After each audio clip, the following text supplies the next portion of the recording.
Ibu, Bapak, saudara-saudariku semua yang terkasih di dalam Tuhan, selamat pagi untuk semuanya. Selamat berhari Minggu. Dalam nama Tuhan, kita semua dianugerahi keselamatan. Hari ini, tanggal 15 November tahun 2020, bacaan kitab suci yang pertama dari kitab Amsal bab 31 ayat 10 sampai dengan 13. Dilanjutkan ayat 19 sampai dengan 20. Dilanjutkan ayat 30 sampai dengan 31. Ia senang bekerja dengan tangannya. Bacaan kedua dari surat Rasul Paulus yang pertama kepada jemaat di Tesalonika bab 5 ayat 1 sampai dengan 6. Jangan sampai hari Tuhan tiba-tiba datang menghampirimu seperti pencuri. Bacaan Injil dari Matius bab 25 ayat 14 sampai dengan 30. Karena engkau setia mengambil tanggung jawab dalam perkara kecil, masuklah dan turutilah kebahagiaan Tuhanmu. Dari ketiga bacaan tersebut saya memberikan tema, miliki waktu kerja tangan. Ibu, bapak, saudara-saudariku semua yang terkasih di dalam Tuhan, kebanyakan orang ingin bekerja yang enak, nyaman, gaji besar, dan kerja kantoran dibanding kerja lapangan yang banyak mengeluarkan tenaga.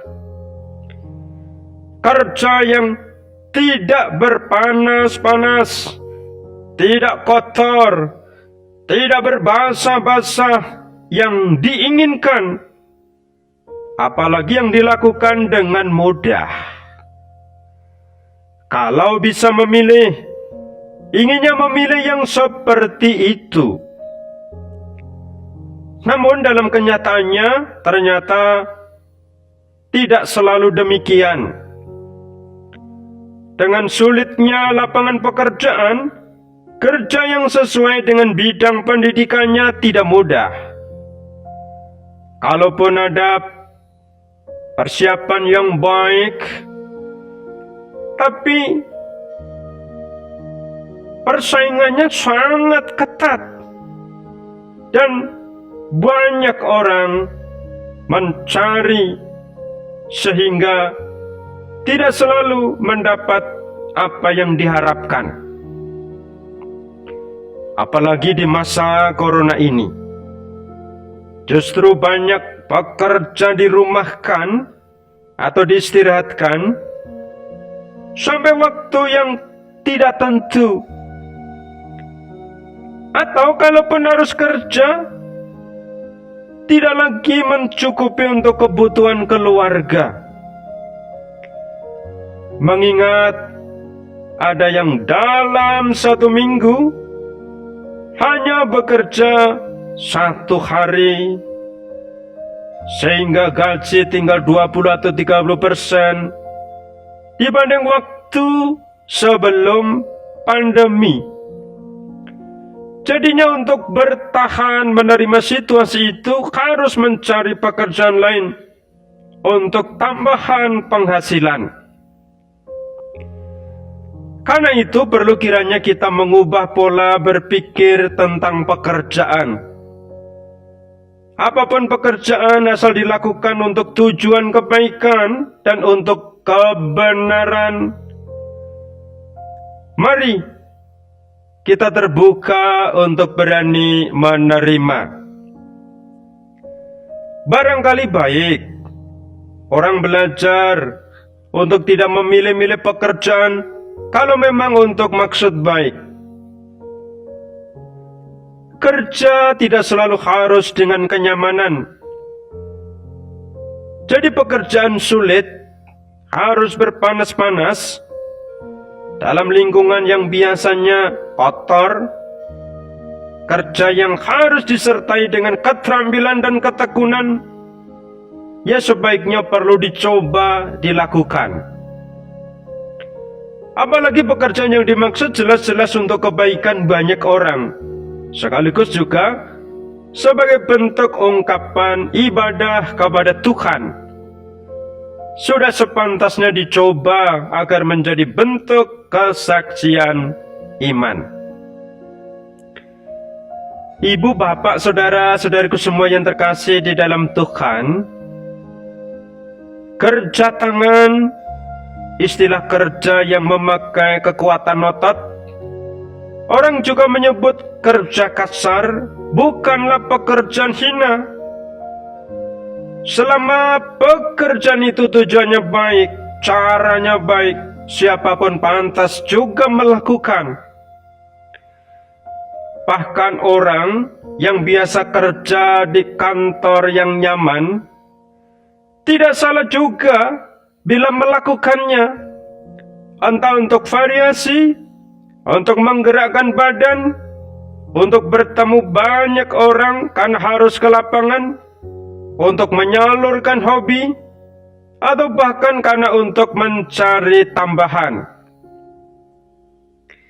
Apalagi kalau kerja tangan itu juga memberkati orang lain, untuk maksud menolong orang lain juga, seharusnya dilakukan dengan semangat dan gembira. Salut dan pantas diacungi jempol, sebuah contoh yang baik patut dan pantas ditiru. Seorang yang pernah menjabat sebagai Menteri Perhubungan di era Presiden Jokowi pada periode 5 tahun pertama, yang membuat banyak terobosan serta kemajuan selama beliau menjabat, kini menggeluti dunia pertanian yang kita tahu pasti tidak jauh dari kata panas atau hujan atau juga kotor. Selepas tidak lagi menjabat sebagai menteri, beliau banyak menanam berbagai jenis sayur mayur. Ada kegembiraan tersendiri yang dirasakan dengan setiap hari mengamati tumbuhnya tanaman, menyirami air dengan air untuk tanaman yang dimiliki itu, serta juga memberi pupuk untuk waktu-waktu tertentu. Berkotor tangan pun tidak membuat apa yang sekarang ini digeluti sebagai ungkapan yang menjijikkan. Justru beliau merasa mendapatkan hiburan, kenyamanan, serta hidup yang terasa lebih indah. Ibu, bapak, saudara-saudariku yang terkasih di dalam Tuhan, dalam bacaan pertama hari ini, Kitab Amsal mengajak kita merenungkan betapa kerja tangan menjadi bukti kecakapan seseorang. Istri yang cakap akan senang melakukan apa saja yang membuktikan kesetiaan dan tanggung jawab pada suaminya, terlebih dalam bekerja dengan tangannya. Dikatakan dalam firman, istri yang cakap, siapakah akan mendapatkannya? Ia lebih berharga daripada permata. Hati suaminya percaya kepadanya. Suaminya tidak akan kekurangan keuntungan. Ia berbuat baik kepada suaminya dan tidak berbuat jahat sepanjang umurnya. Ia mencari bulu domba dan rami dan senang bekerja dengan tangannya. Akhirnya, mari benar-benar kita sadari bahwa selama pekerjaan itu untuk kebaikan, pekerjaan apapun mulia. Kerja tangan bisa menjadi bukti cinta, kesetiaan, dan tanggung jawab dalam keluarga. Kerja tangan bisa menjadikan tubuh sehat dan kuat karena melatih diri dengan berpanas-panas atau hujan. Kerja tangan bisa menambah semangat hidup karena bisa menjadi variasi untuk pekerjaan lain yang mungkin monoton dan membosankan.